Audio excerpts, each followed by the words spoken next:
Ajarkan tentang apa? Tentang Ulangan 6 ayat 4. Shema Israel, Yahweh Elohenu, Yahweh Ehad. Yahweh Elohim, jamak. Tapi Yahweh Ehad, Yahweh Esa. Itu kan perlu diajarin mengerti tentang kenapa dikatakan jamak tapi dikatakan Esa. Kalau nggak pelajari dalam itu, tentu saja penyimpangan itu tak bakal terjadi. Dan seperti Bapak Edi Praitno, ya, yang tidak belajar tentang keteritunggalan dan tidak mengerti dan tidak mampu mengerti, ya Anda tentu tidak menemukan jawaban karena Anda tidak belajar.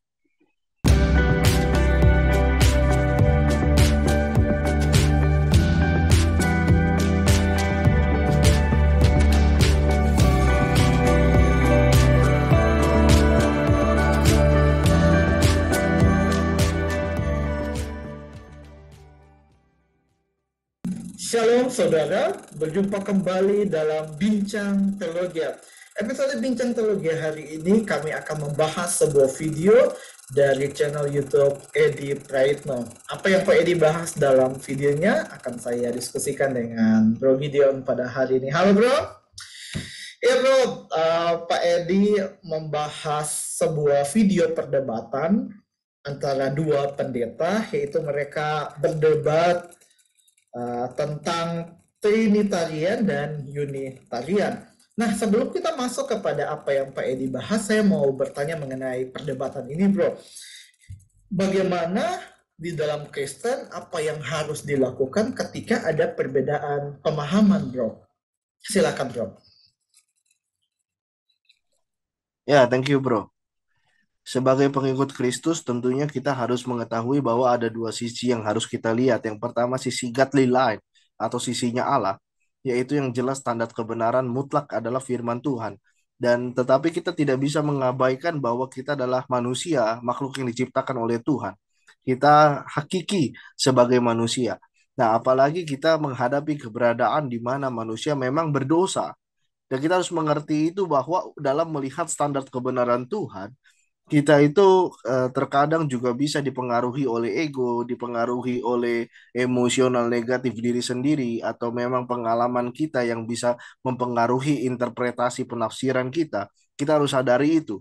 Ditambah, kita adalah manusia yang dicipta oleh Tuhan dengan beragam, ya. Jadi kita harus menyadari tentang hakikat itu sebagai manusia. Nah, tentunya memang kita beragam. Nah, maka di dalam kekristenan sendiri kita dapat belajar di dalam standar kebenaran mutlak tentang Allah, yaitu tentang major theology. Ada beberapa poin, silakan Anda cari tentang major theology yang memang itu tidak boleh diganggu gugat. Karena itu sendiri Allah yang menyatakan tentang dirinya sendiri. Sehingga kalau kita, misalkan kita mengatakan bahwa Yesus bukanlah Allah, itu adalah major theology. Maka itu tidak bisa dihitung sebagai orang Kristen. Meskipun dia berkata dia percaya Yahweh, tapi dia berkata bahwa Yesus bukan Allah, maka itu sudah melanggar major theology.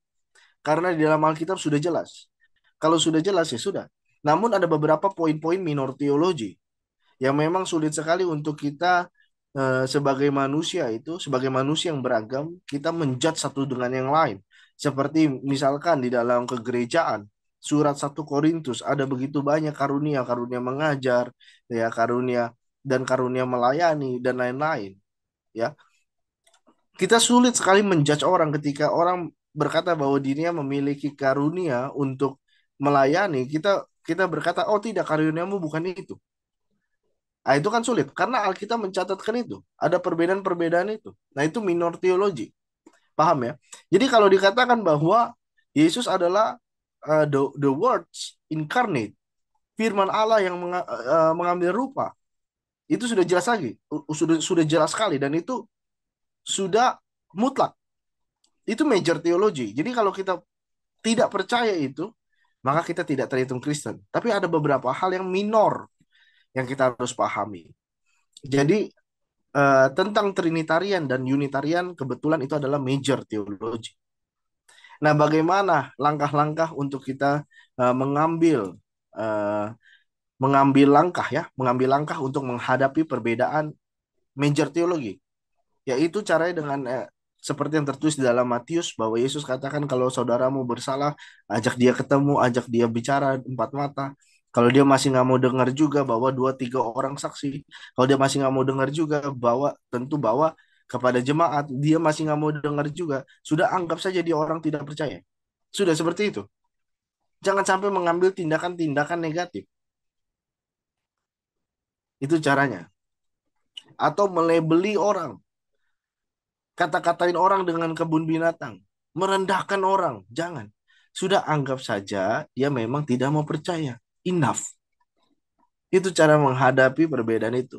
Nah, memang pengalaman itu sudah ada di dalam sejarah kekristenan, seperti kasus Trinitarian Unitarian itu ada dalam kasus Arius yang kita kenal dengan pengikutnya Arianisme, ya, yang mirip dengan Unitarian. Dan pada zaman Konstantinus itu, para pengikut Arius juga disiksa dan akhirnya juga dimatikan, dibunuh.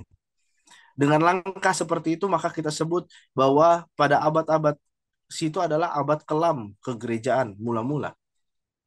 Ya memang karena bukan langkah itu yang seharusnya diambil. Dan melalui langkah itu banyak orang yang melihat bahwa jelas sekali itu bukan perintah Kristus dan justru itu menimbulkan sebuah hal-hal buah-buah yang negatif, ya. Jadi ingat sekali lagi yang paling penting, karena banyak sekali orang Kristen itu juga menghadapi perbedaan dan berujung pada tindakan-tindakan negatif, kata-katain, memojokkan, merendahkan. Ingat itu jangan jangan seperti itu gitu. Karena Yesus sendiri sudah bilang, ya sudah anggap aja dia nggak mau percaya, sudah anggap, tapi jangan memusuhi, jangan merendahkan gitu ya, paham ya? Ya, menurut saya begitulah mengenai Trinitarian dan Unitarian. Iya bro, pertanyaan yang kedua bro. Dari perdebatan tersebut dinilai oleh Pak Edi bahwa tidak ada penyelesaiannya. Maka Pak Edi Prayitno memberikan solusi untuk setiap orang Kristen bahwa masuk Islam saja. Karena hanya akan terjawab di dalam Islam masalah tersebut. Gimana bro menanggapi pernyataan ini? Silahkan bro. Solusinya hanya satu. Seperti dalam Ulangan 6 dituliskan, ajarkanlah anakmu berulang-ulang kali. Ajarkan tentang apa? Tentang Ulangan 6 ayat 4, Shema Israel, Yahweh Elohenu, Yahweh Ehad.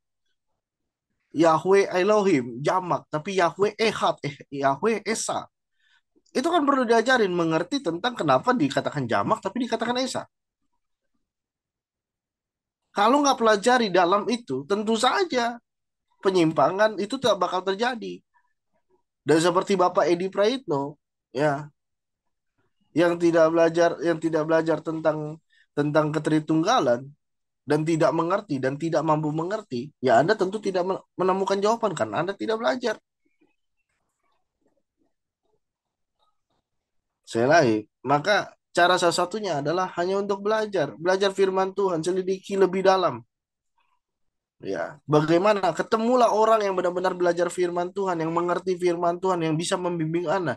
Jangan asal cari orang, kamu orang Kristen kan, tolong jawab pertanyaan saya ini. Jangan asal cari seperti itu.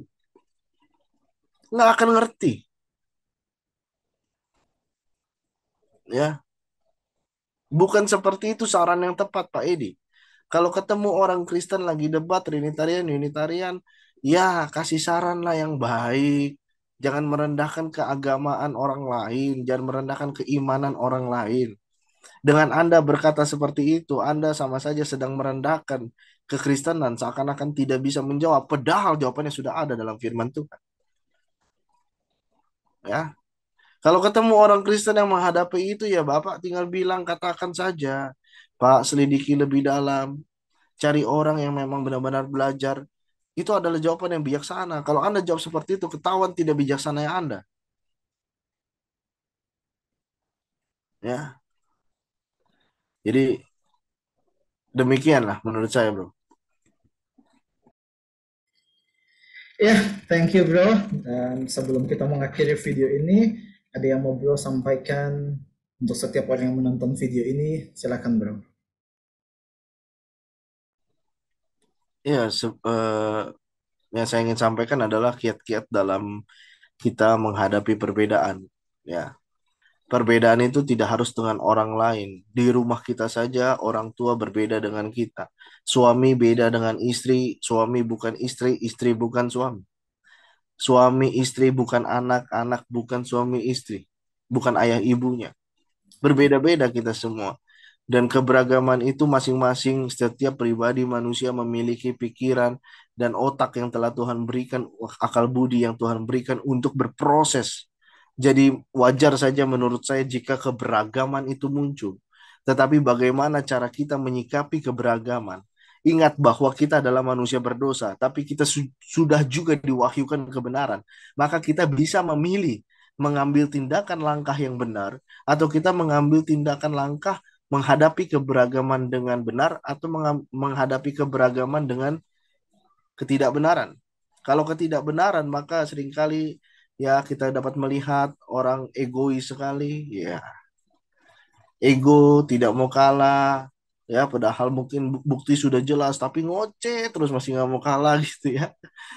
Nah, itu dengan ego. Nah, kita kita sebagai orang Kristen harus memahami bahwa tindakan yang harus kita ambil dalam menghadapi keberagaman itu adalah dengan cara-cara yang benar, yang seperti yang diajarkan oleh firman Allah.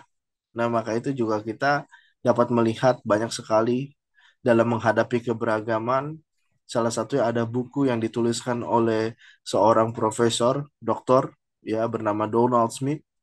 Ya, itu adalah beliau itu adalah penulis yang hebat dan beliau menuliskan tentang kiat-kiat komunikasi. Ya, setiap orang percaya dalam menghadapi keberagaman. Dan saya sudah baca buku itu sangat luar biasa. Nah, maka itu kitalah yang perlu memperkaya, kitalah yang perlu belajar, kitalah yang perlu mendalami eh, kualitas-kualitas diri kita sendiri supaya kita bisa menghadapi keberagaman itu dengan jalan yang benar, jangan dengan jalan yang salah. Ya, kira-kira itu aja, Bro. Tuhan Yesus memberkati. Ya, thank you bro. Dan untuk setiap Bapak Ibu Saudara, jangan lupa untuk share video ini supaya semakin banyak orang bisa belajar kebenaran firman Tuhan. Sampai ketemu di video selanjutnya. Tuhan Yesus memberkati.